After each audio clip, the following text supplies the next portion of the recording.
Assalamualaikum warahmatullahi wabarakatuh. My name is Muhammad Asyraaf Azemi. I'm from 4G. My number metric is 2018-434-052.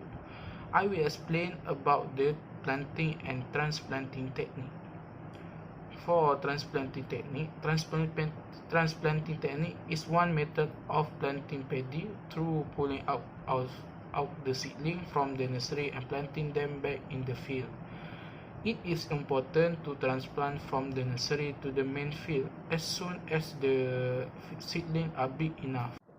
Okay, before we apply the transplant to the main field, we must know the characteristic of good seedling before transplant. Firstly, we must know the good seedling must have minimum 4 to 5 leaves in of paddy. Then we must free from pest and disease and have initial vigor and growth, and seedling must harder. Okay, actually they have two type of transplanting technique and planting technique. That is manually and mechanically. For manually, I will explain first the transplanting technique. Transplanting technique is by using bare hand and good hoof. Good hoof. In Malay, we know as a kuku kambing. The good hoof is the lower part of the seedling stem is placed between the prongs and pushed into the ground.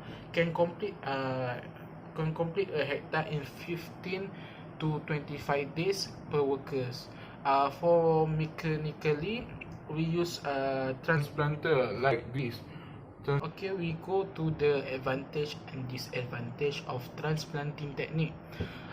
For advantage, firstly is easy weed control. Then avoid the germination of pada angin, and able to replace missing heel. For disadvantage is need extra area to establish nursery for wet, dry and dapok. Two, high initial cost in buying machine. Okay, next I will explain about the planting technique.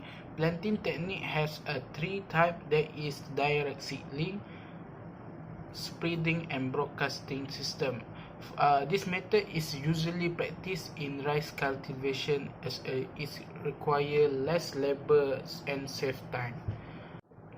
For manually, the workers is by doing broadcasting, that is like take a seed like this, as we can see the picture here. Okay, there has advantage and disadvantage by doing broadcasting. There is low planting cost. The advantage is low planting cost and less labor usage. For disadvantage is slower than mechanized broadcasting and non-systemic lining. For mechanically, is by using blower and multi-hopper seeder. For blower is a diesel usage machine which we put the germinate rice seedling and blow them into the prepared field. For multi-hopper seeder, the machine is light in weight, ringan, in Malay ringan. Then has low center of gravity and can be inexpensive in less developed country.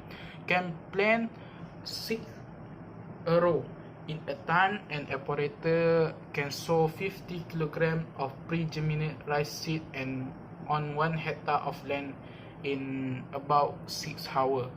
This by using multi-hopper seeder, this can reduce the time, that is 20 times faster than transplanting method. Okay, for the last I will explain about the pros and cons of planting technique. For planting technique, the advantage is produce higher yield and less labor usage and reduce the cost of production. For disadvantage, more chance of wheat germination. It opposite to the transplanting technique. Transplanting technique, they avoid from wheat germination, and for planting technique, more chance to wheat germination. Then less space for plant to grow, and the plant competition for space. Okay, that's all from me, Senuruddin. I am sorry for my quality of speech, and I hope I will improve more after this. I want to say, stay at home and happy fasting.